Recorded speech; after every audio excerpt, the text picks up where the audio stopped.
تمہاری طبیعت کا، تمہاری کمزوری کا کی رعایت کرتا ہوں.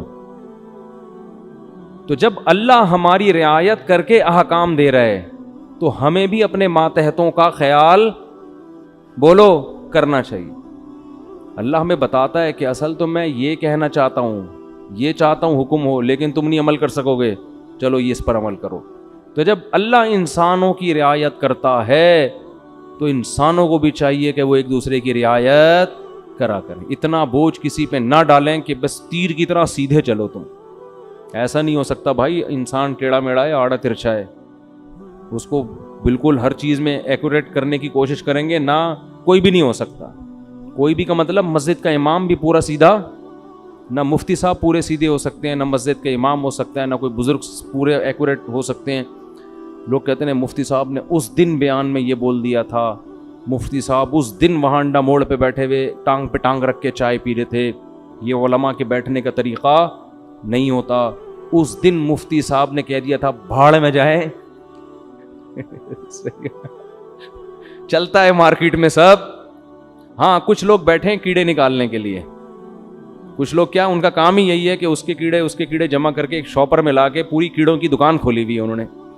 وہ ان کا کام ہی یہی ہے کہ ایک دوسرے کی غلطیوں کو ہائی لائٹ کرنا. اور خود اتنے بڑے بڑے بلینڈر ان لوگوں سے ہوتے ہیں کہ اگر کوئی دوسرا ان کی غلطیاں جمع کرنا شروع کر دے تو الامان والحفیظ. تو لچک ہے بھائی، لچک. لوگوں کی رعایت کیا کرو. نمازیوں کی رعایت کا حکم ہے مسجد کے امام کو. اتنی لمبی نمازیں نہ شروع کر دو کہ لوگ کھڑے کھڑے تھک جائیں. حضرت معاذ تھے، حضرت جابر بن عبداللہ، انہوں نے اتنی لمبی عشاء کی نمازیں پڑھانا شروع کر دی، سورہ بقرہ پڑھتے تھے پوری اس میں نا. اب ایک صحابی تھے، وہ کھڑے کھڑے تھک جاتے، وہ ایک دن نماز توڑ کے چلے گئے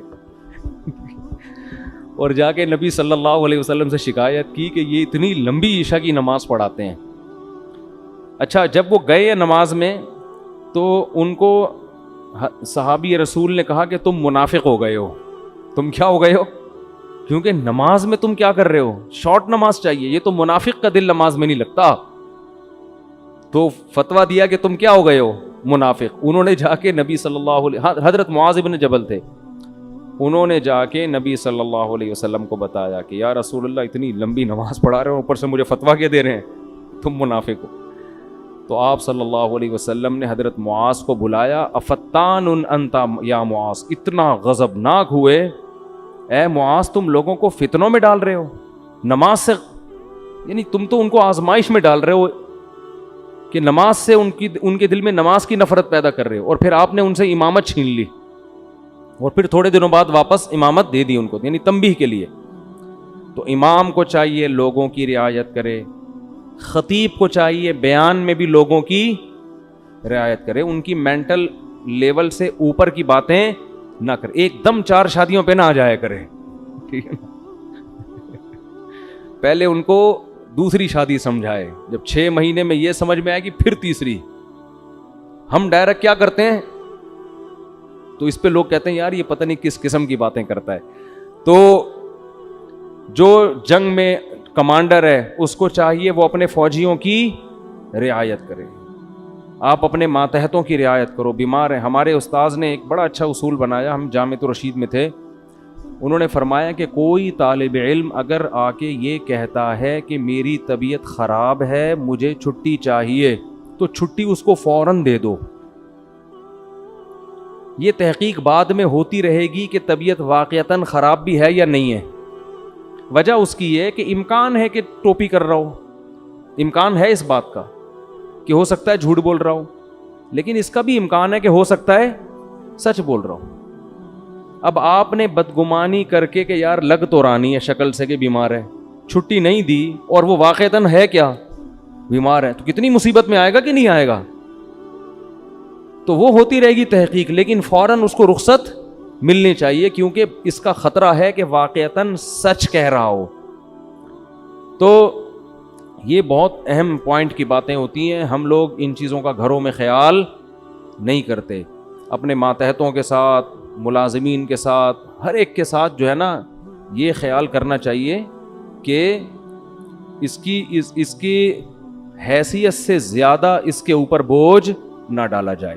خیر، اللہ تعالیٰ نے اپنے حبیب صلی اللہ علیہ وسلم کو رات میں بلایا. تو میں یہ عرض کر رہا تھا کہ حدیث میں تفصیل بہت زیادہ ملتی ہے کہ آپ آسمانوں پر گئے, یوسف علیہ السلام سے ملاقات ہوئی, موسیٰ علیہ السلام سے ملاقات ہوئی, عیسیٰ علیہ السلام سے ملاقات ہوئی, ابراہیم علیہ السلام سے, اور پھر اللہ نے آپ صلی اللہ علیہ وسلم کو نمازوں کا تحفہ عطا فرمایا. تو یہ بہت احادیث میں اس کی تفصیل ملتی ہے, اور یہ سارے کام رات کے تھوڑے سے حصے میں ہوئے. پہلے تو میں اس بات کے تھوڑے سے دلائل دوں گا کہ یہ خواب نہیں تھا, یہ جاگتی حالت میں آپ کے جسم اطہر کے ساتھ ایک معجزہ تھا. غامدی صاحب کہتے ہیں یہ کیا تھا؟ خواب تھا.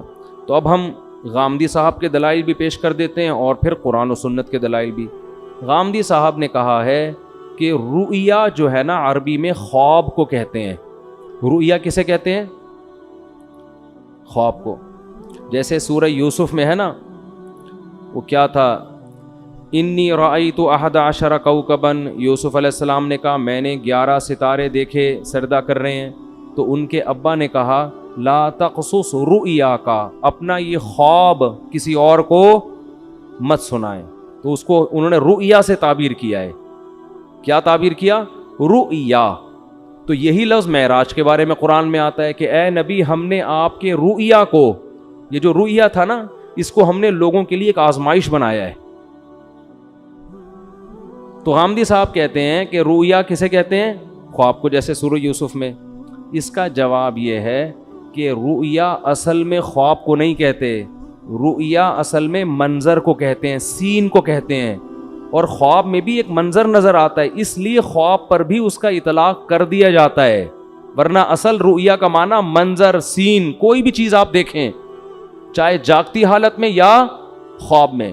کیونکہ رؤیا کا لفظ نکلا ہے رؤیت سے, رؤیت دیکھنے کو کہتے ہیں. آپ نے دیکھا نہیں رؤیت ہلال, تو کیا یہ خواب میں دیکھا جا رہا ہوتا ہے ہلال کمیٹی ہے بھائی؟ جب جاگتی حالت میں دیکھ کے اتنے اختلاف ہو رہے ہیں تو خواب میں دیکھ کے پتہ نہیں کیا ہو جائے گا, 6 عیدیں ہوں گی پھر تو یہ جاگتی حالت میں ان آنکھوں کے ساتھ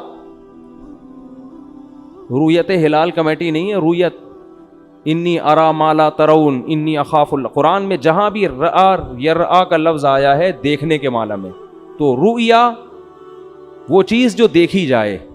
اب یہ خواب میں بھی ہو سکتی ہے اور جاگتی حالت میں بھی, اس لیے اس کا اصل معنی ہوتا ہے منظر, لیکن اس کا اطلاق خواب پر بھی ہوتا ہے کیونکہ خواب میں بھی ایک سین نظر آتا ہے آپ کو, پورا ایک منظر ہوتا ہے.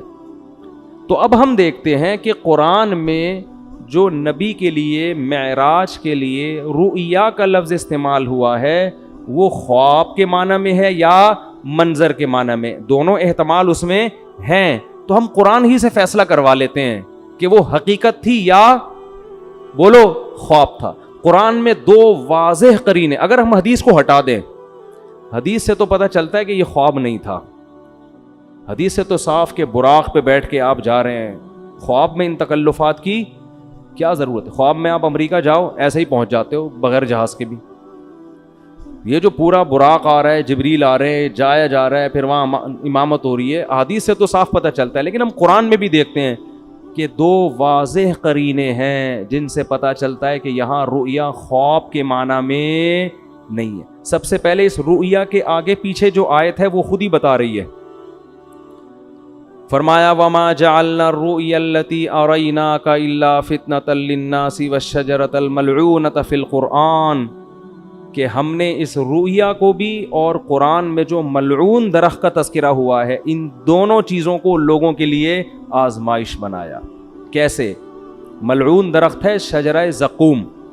قرآن میں آتا ہے کہ جہنم میں ایک درخت ہے جس کا پھل بے انتہا کڑوا, بہت کڑوا, جو جہنمیوں کو کھلانے کے لیے دیا جائے گا. اس پر مشرکین مکہ کہتے تھے کہ ایک طرف آپ کہتے ہیں جہنم میں آگ ہے, دوسری طرف کہہ رہے ہیں جہنم میں درخت ہے, درخت آگ میں نہیں اگتے. آئی بات سمجھ میں؟ تو اللہ نے قرآن میں فرمایا کہ اللہ, جس کا حاصل یہ ہے کہ اللہ کو یہ طاقت اور قدرت ہے کہ وہ آگ کے اندر بھی درخت پیدا کر دے. اور وہ کیا ہے اس کے بارے میں قاروہا، وہ پورے آیت مجھے یاد نہیں آ رہی، کہ اس کی جو جڑیں ہیں نا وہ جہنم کی تہ میں ہیں، اس طرح کی آیت ہے. ابے نہیں بھائی وہ نہیں. خیر، یعنی اس جواب کا حاصل یہ ہے کہ اللہ کو یہ قدرت ہے کہ اللہ اس درخت کو جہنم کے اندر پیدا کر دے، اور جہنم کی تہ میں اس کی کیا ہے؟ جڑیں اور شاخیں اوپر ہیں. تو آگ میں اللہ پیدا کر سکتا ہے، اللہ کے لیے کوئی مشکل نہیں ہے. دیکھو، ہم نے اگر پانی کے جانوروں کو نہ دیکھا ہوتا کبھی بھی، تو ہم کہتے کہ پانی کے اندر انسان یا کوئی مخلوق زندہ نہیں رہ سکتی، سانس کیسے آئے گا؟ تو اللہ نے پانی کی ہی مخلوقوں کو پیدا کر دیا، کروڑوں مخلوق پانی کے اندر ہی زندہ رہتی ہیں، باہر نہیں نکلتی. تو اللہ کو یہ قدرت ہے کہ وہ اسی ماحول کے حساب سے چیزیں پیدا کر دے. تو اللہ فرماتے ہیں ہم نے یہ ملعون درخت کو بنایا کس کے لیے؟ آزمائش، تاکہ مشرکین اور غیر مسلم اس کا انکار کریں کہ ایسا ممکن نہیں ہے. حالانکہ یہ انکار کرنا بنتا اس لیے نہیں ہے کہ اللہ ہر چیز پر قدرت رکھتا ہے. تو ہم نے زقوم درخت کو بھی لوگوں کے لیے کیا بنا دیا؟ آزمائش، کہ یہ اللہ کی قدرت جو مانتا ہے وہ تو اس کو مانے گا، جو اللہ کی قدرت نہیں مانتا وہ اس کا انکار کرے گا.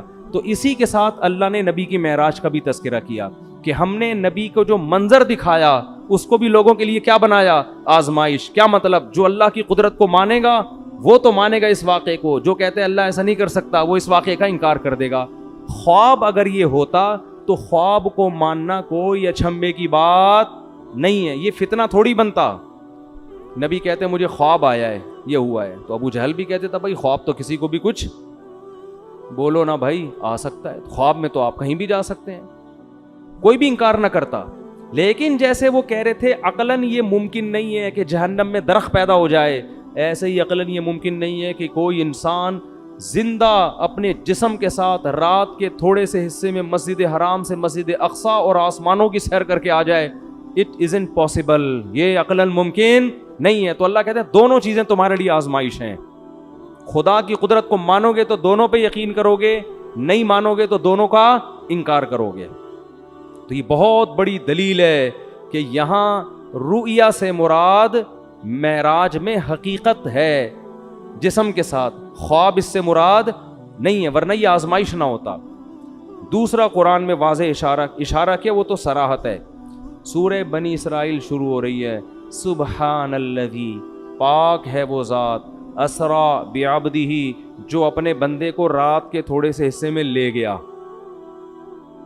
من المسجد الحرامی الی المسجد الاقصی، مسجد حرام سے مسجد اقصی.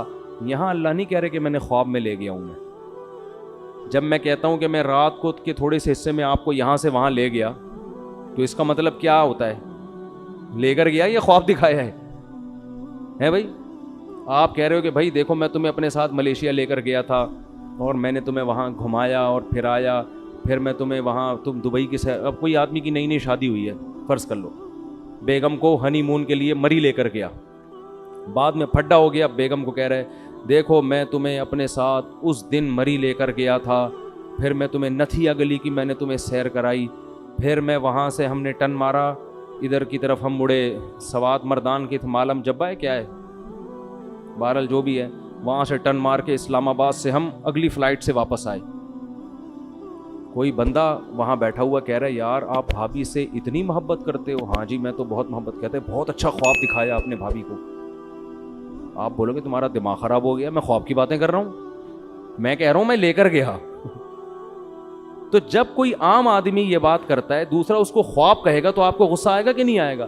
اللہ سورہ بنی اسرائیل شروع اس طرح سے کر رہے ہیں، سبحان الذی، پاک ہے وہ ذات، اسرا بعبدہ، جو اپنے بندے کو لے گیا، لیلاً، رات کے تھوڑے سے حصے میں. یہ تنوین تقلیل کے لیے، تھوڑے سے حصے میں بھی اللہ اپنی قدرت دکھا رہا ہے.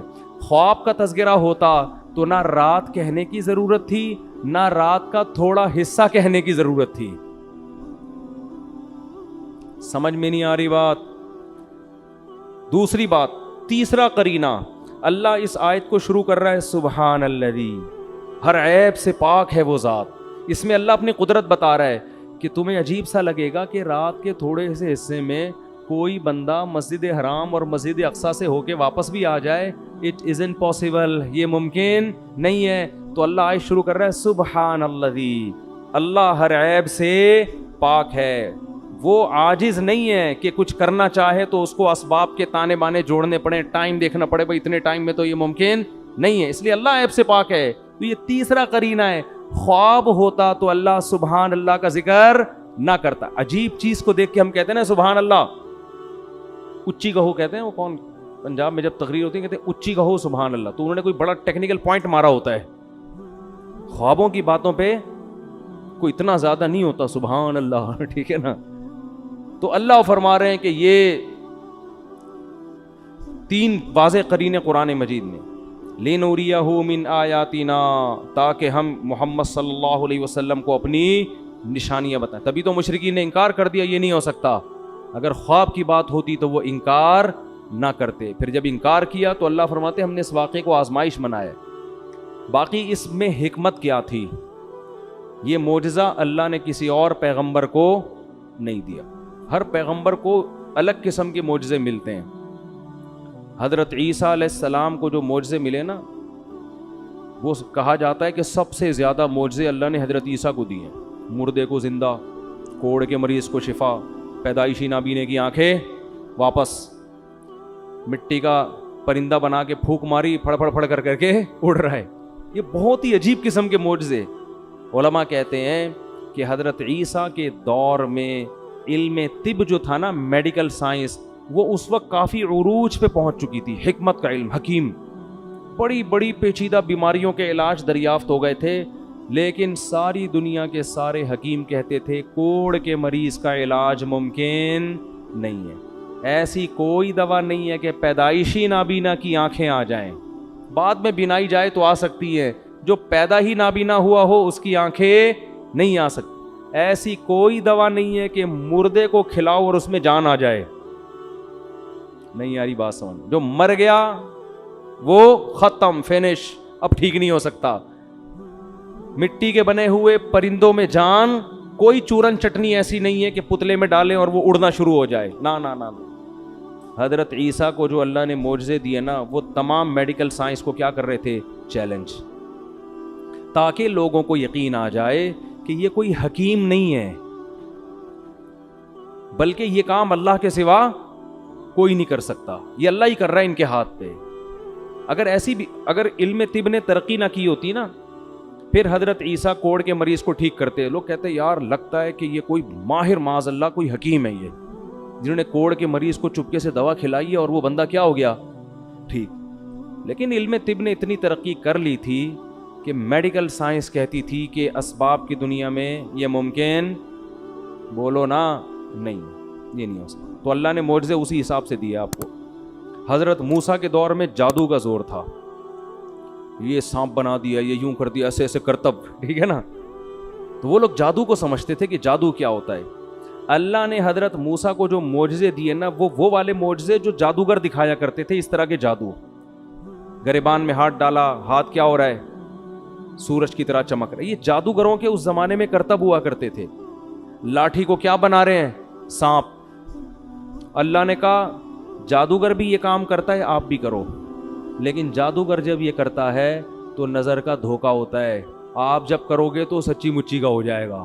تو جادوگر خود کہیں گے بھائی اٹ ازنٹ پاسبل. کیونکہ اگر جادو نے ترقی نہ کی ہوتی تو لوگوں کو کیا پتا چلتا کہ یہ جادو ہے یا حقیقت. جو علم ترقی کرتا ہے تو اس کے ماہرین پیدا ہوتے ہیں نا, وہ بتاتے ہیں بھائی یہ ممکن نہیں ہے.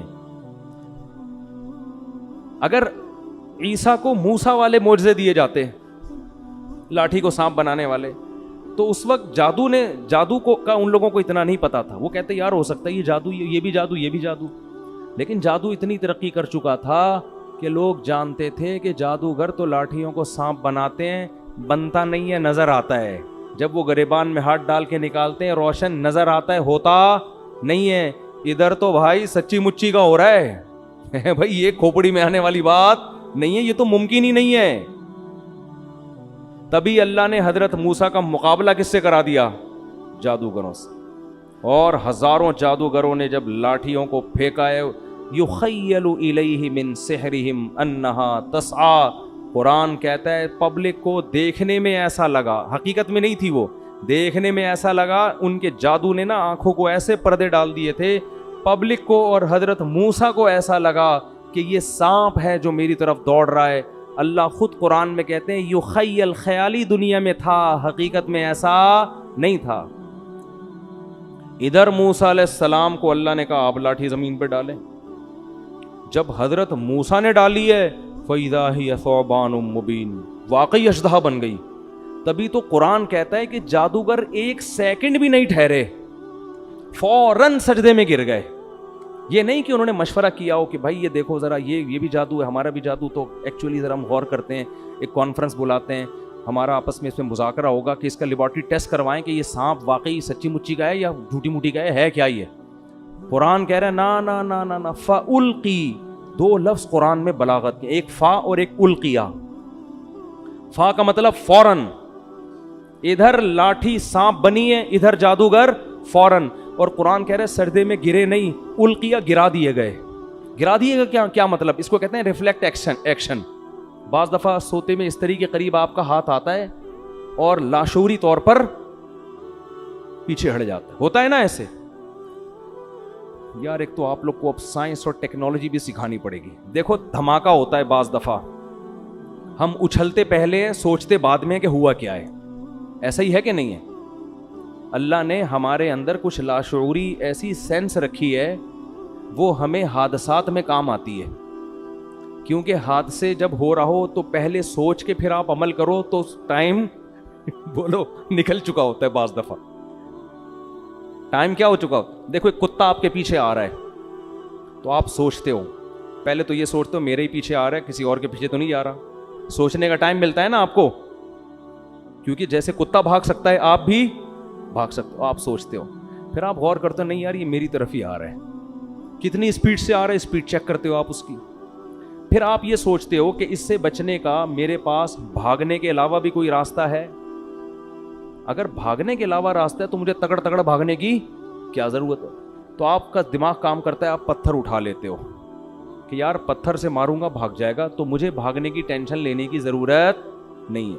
آپ پتھر اٹھاتے ہو, کتے کو اس طرح کرتے ہو, کتا اگر ڈر کے رک گیا تو آپ کہتے ہو بہت زبردست کام ہو گیا. کتا اگر کتے پنے پہ آیا ہوا ہے وہ پھر بھی نہیں رک رہا, پھر آپ آخری حربے کے طور پر تگڑ بھاگنا شروع کرتے ہو اور بالآخر آپ کی جان بچ جاتی ہے. یہ سوچنے کا ٹائم ملتا ہے آپ کو. لیکن کچھ اتفاقی حادثے ایسے ہوتے ہیں کہ ان میں اگر سوچ کے کام کرو گے تو جیسے وہی ہے نا, اکثر سناتا ہوں میں, ایک بیچارہ شیشے کے برتن بورے میں بھر کے بیچ رہا تھا. ایک عادت ہوتی ہے نا بعض لوگوں کی, تو ایک سیٹھ صاحب کی عادت تھی ہر چیز کو ٹھوکر مار کے پوچھتے تھے اس میں کیا ہے. تو وہ شیشے کا برتن اس بیچنے والے نے اس سیٹھ صاحب کے سامنے رکھا. سیٹھ صاحب کو پتہ نہیں تھا اس میں شیشے کے برتن ہے. سیٹھ صاحب نے بوری پہ پاؤں مارا, بولا اس میں کیا ہے. اس نے کہا ہے نہیں تھا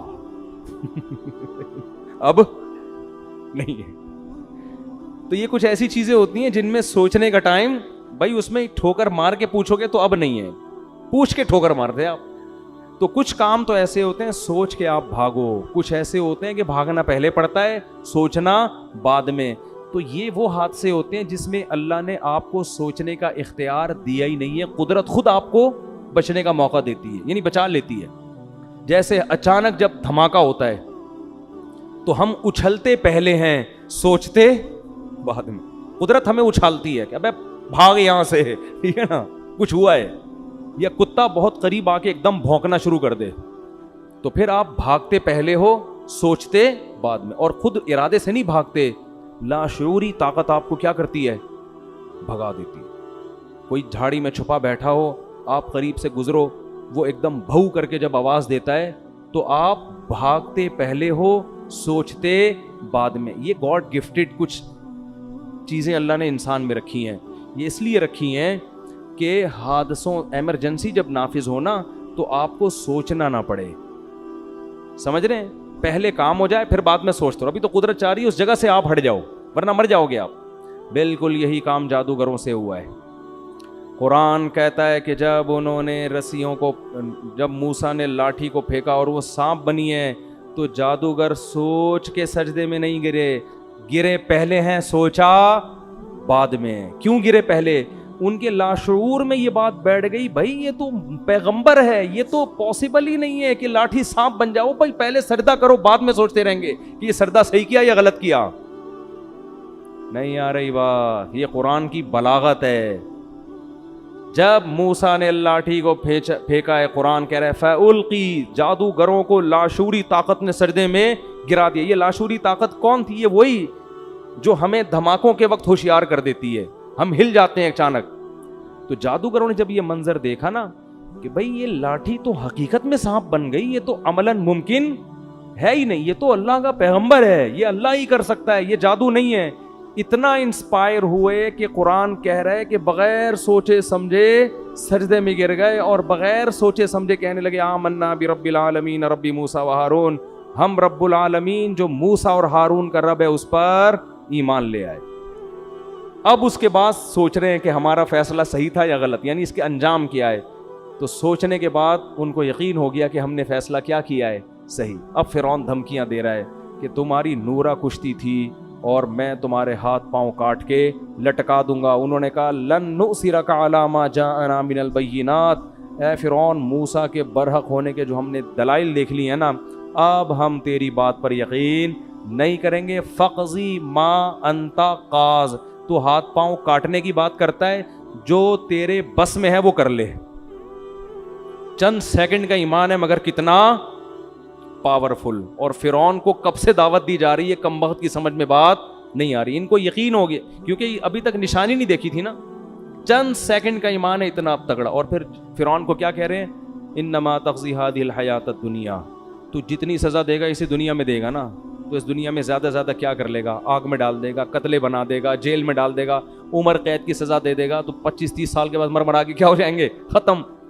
اور آگے کہنے لگے ہم جو رب پر ایمان لائے ہیں نا, رب پر, اس پر جو ہمیں رب دے گا, واللہ خیر و ابقا, گاڈ کا جو انعام ہے وہ تجھ سے زیادہ اچھا بھی ہے اور ہمیشہ باقی رہنے والا بھی.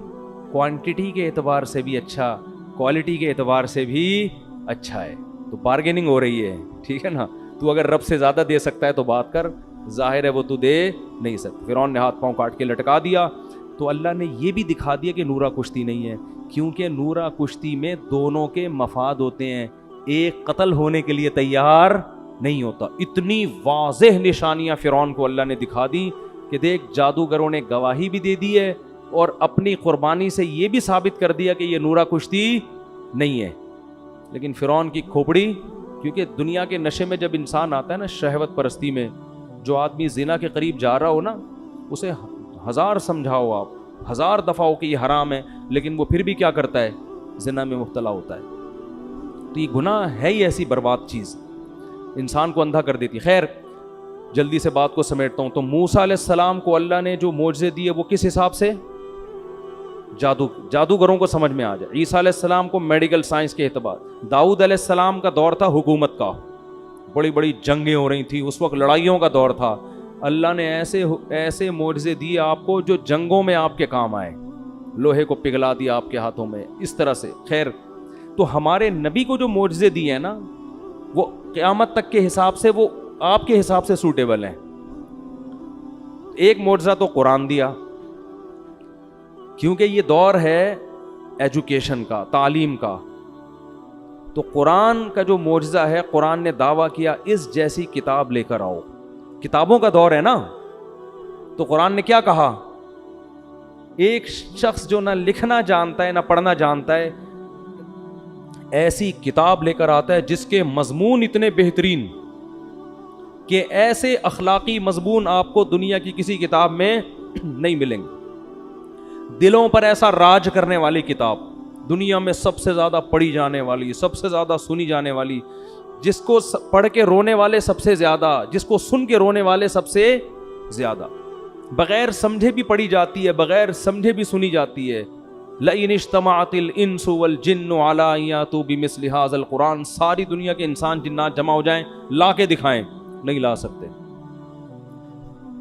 قرآن جب نازل ہوا نا, تو بہت سے سائنسی غلط مفروضے تھے اس دور میں, آسمان ایسے بنا ہے, فلاں چیز ہے, اوٹ پٹانگ, جیسے اس دور کے سائنسدان تو پھینکو تھے نا, اس دور کے جو سائنسدان تھے چند ایک کے سوا بس وہ پھینک رہے تھے, لوگ لپیٹنے کے لیے بیٹھے ہوئے تھے. لیکن قرآن نے ایسا کوئی غلط سائنسی نظریہ ذکر نہیں کیا, حالانکہ وہ تو بہت کچھ تھا. تو ہمارے نبی کو کیسے پتہ چل گیا کہ یہ والا نظریہ صحیح ہے, یہ والا نظریہ غلط؟ کوئی ایسا نظریہ قرآن نے تذکرہ نہیں کیا. ایسے باطل نظریات سے اب تک کیا ہے, پاک ہے. تو یہ بھی معجزہ ہے کہ بھئی ایک دور تھا سائنس ترقی کرے گی, لوگ ان سب چیزوں کو غلط سمجھیں گے, تو قرآن نے ایسی کوئی غلط نظریے کو اپنی کتاب میں جگہ نہیں دی. اچھا, تو معراج کیوں نبی کا معجزہ, نبی کو یہ کیوں معجزہ دیا گیا؟ یہ اس لیے دیا گیا کہ آپ صلی اللہ علیہ وسلم آخری نبی تو ہیں لیکن سب سے افضل. تو اللہ یہ چاہتے تھے کہ آپ کی افضلیت تمام پیغمبروں کے سامنے ظاہر کر دیں, جسمانی اعتبار سے بھی اور روحانی اعتبار سے بھی. تو جسمانی اعتبار سے تو اللہ آپ کو عرش کے قریب لے کر گئے ہیں بلندیوں پہ. روحانی اعتبار سے نماز سب سے اہم ترین عبادت ہے, تو اللہ نے تمام پیغمبروں کو آپ کا مقتدی بنایا, آپ کو امام بنا کے یہ بتا دیا کہ روحانی اعتبار سے بھی یہ آپ سب پر فضیلت رکھتے ہیں. زبانی بتا دینا کافی نہیں ہوتا, پریکٹیکل کروایا جاتا ہے. جس کے پیچھے انسان نماز پڑھتا ہے اس کا احترام کرتا ہے نا. کیا خیال ہے بھائی؟ وہی ہم ان کے پیچھے کیا پڑھتے ہیں؟ یہ اللہ کے دربار میں حاضری کے وقت ہمارے رہبر ہوتے ہیں. تو اللہ کے ہاں تو سب سے اہم چیز کیا ہے؟ نماز. تو اللہ نے کیا کیا؟ آدم علیہ السلام, موسیٰ علیہ السلام, یوسف علیہ السلام, داؤد علیہ السلام, زکریا علیہ السلام, عیسیٰ علیہ السلام, سارے پیغمبروں کو بولا چلو بیت المقدس میں صفے بنا کے کھڑے ہو جاؤ. سب کو اللہ نے بیت المقدس میں حاضر کیا. ادھر نبی صلی اللہ علیہ وسلم کو براق پہ بٹھا کے بیت المقدس لے جایا گیا, اور مصلی آپ کے لیے خالی تھا. تمام پیغمبر انتظار کر رہے ہیں, اور آپ صلی اللہ علیہ وسلم نے آ کے ان کو نماز میں ان کی امامت کی. اس میں یہ بھی حکمت کہ آج کے بعد سب سے افضل کون ہیں؟ محمد صلی اللہ علیہ وسلم. سب کی موجودگی میں مصلی پہ کون کھڑا ہوگا؟ ابے بولنے میں کیا جا رہا ہے؟ نبی صلی اللہ علیہ وسلم. دوسری بات کہ اب تمام پیغمبروں کی شریعتیں کیا ہو گئی ہیں؟ منسوخ. کیونکہ سب نے نماز اخپل طریقے سے نہیں پڑھی ہے, اپنی اپنی شریعت کے مطابق. کس طرح سے پڑھی ہے؟ ظاہر ہے جیسے امام پڑھتا ہے ویسے ہی مقتدی پڑھتے ہیں نا. یہودیوں کی نماز الگ تھی, عیسائیوں کی الگ تھی, ان سے پہلے آسمانی مذاہب کی نمازیں الگ تھیں. اب جب نبی آ گئے تو نماز کیسے ہوگی؟ جیسے نبی پڑھائیں. کیا مطلب؟ نماز یہ ایک سائن ہے, علامت ہے شریعت کا, کیونکہ سب سے بڑا شعار ہے نا. تو اللہ نے بتا دیا نبی کے دنیا میں آنے کے بعد اب کوئی بھی دنیا میں آئے گا تو ان کے طریقے سے اسلام پہ چلنا ہے, اخپل طریقے سے اسلام پہ چلنے کی اجازت نہیں ہے. اسی وجہ سے جب حضرت عیسیٰ علیہ السلام قرب قیامت میں نازل ہوں گے تو اپنی شریعت کو فالو نہیں کریں گے, بلکہ محمد صلی اللہ علیہ وسلم کی شریعت کو فالو کریں گے. جب نازل ہوں گے نا دمشق کی مسجد میں, تو امام مہدی مصلی پہ کھڑے ہوں گے نماز پڑھانے کے لیے. تو حضرت عیسیٰ جب آسمانوں سے نیچے اتریں گے تو حضرت مہدی ان کے لیے مصلی خالی کریں گے کہ آپ نماز پڑھائیں. وہ کہیں گے نا نا نا نا, اس کام کے لیے اللہ نے اس امت کو منتخب کیا ہے. سمجھ میں؟ شریعت اس امت ہی کی, کیونکہ یہ آپ ہی, میں امامت کرنے کے لیے بولو نہیں, تمہارے امام پہلے سے نبی آپ صلی اللہ علیہ وسلم امام ہے, وہ ان کی امامت ابھی بھی ہے. پھر کیوں تشریف لائے بھائی آپ؟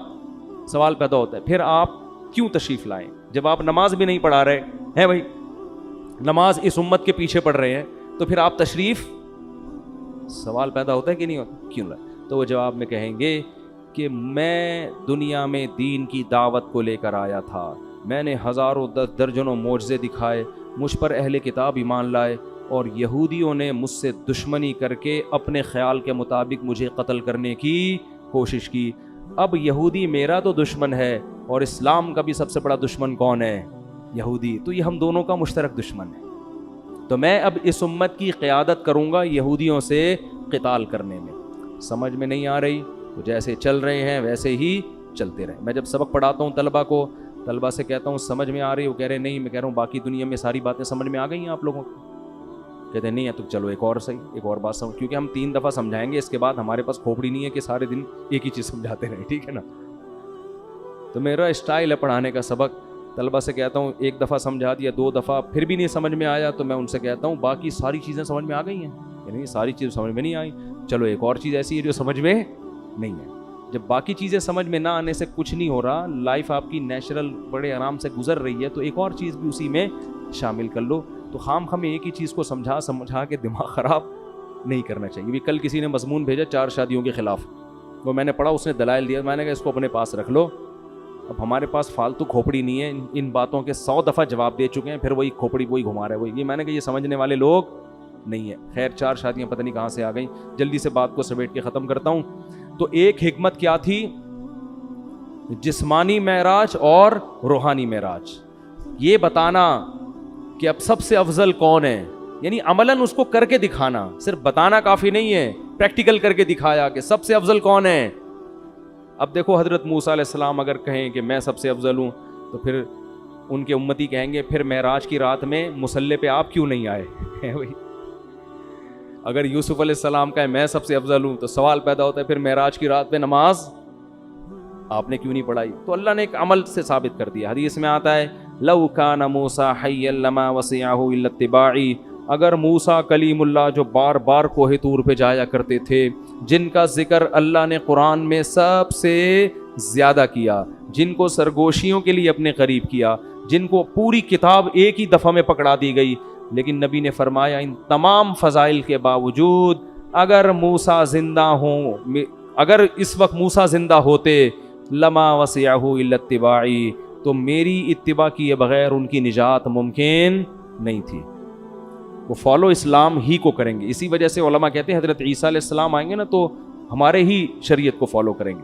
تو یہ بھی ایک حکمت تھی معراج میں، اور بہت ساری چیزیں تھیں۔ اللہ نے آپ کو اپنی آنکھوں سے جنت اور جہنم کے مناظر دکھائے ہیں معراج کی رات۔ اچھا ایک حکمت یہ بھی تھی کہ بیت المقدس کی فضیلت پہ مہر ثبت ہو جائے۔ اگر ہمارے نبی بیت المقدس نہ جاتے تو ہمارے نظر میں قبلہ اول کی زیادہ ویلیو نہ ہوتی۔ ہم کہتے وہ تو عیسائیوں کا قبلہ تھا، یہودیوں کا قبلہ تھا، پیغمبروں کا قبلہ تھا، ہمارے نبی تو وہاں کبھی گئے بھی نہیں، نماز بھی نہیں پڑھی۔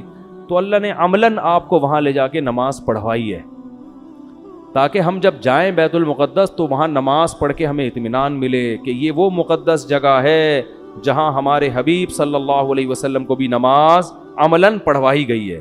اس سے بیت المقدس کی فضیلت اور زیادہ بڑھ گئی۔ سمجھتے ہو کہ نہیں سمجھتے؟ اور بہت ساری حکمتیں ہیں، وہ پھر علماء بیان کرتے رہتے ہیں، موٹی موٹی حکمتیں یہی ہیں۔ پھر ایک بڑی حکمت یہ بھی تھی کہ نمازوں کا جو تحفہ اللہ نے اپنے پاس بلا کے دیا ہے، اس سے نماز کی اہمیت، اگر ویسے ہی وہی آ جاتی، بھائی ایک گفٹ ہوتا ہے کہ آپ کسی کو پارسل کر دیتے ہیں، شاپر میں بریانی ڈال کے گھر پہنچا دیا آپ نے، یہ بھی ہے۔ ایک ہوتا ہے اپنے گھر بلاتے ہیں، بٹھاتے ہیں، عزت کے ساتھ سلاد رائتہ پیش کر کے کھلاتے ہیں۔ تو اللہ تعالیٰ نے نماز میں ایسا نہیں کیا کہ جبریل کو جا کے بول دیا فرض کر کے آ جاؤ، نہ یہ ایک ایسا تحفہ ہے جو میں اپنے پاس بلا کے آپ کو عطا کروں گا۔ تو بہت ساری حکمتوں میں نے چند ایک آپ کے سامنے بیان کی ہیں۔ تو وقت کافی زیادہ ہو گیا ہے، اور کل انشاءاللہ پھر وہ سورہ کہف کا کچھ تذکرہ کریں گے۔ اللہ تعالیٰ سمجھنے کی، عمل کی توفیق عطا فرمائے۔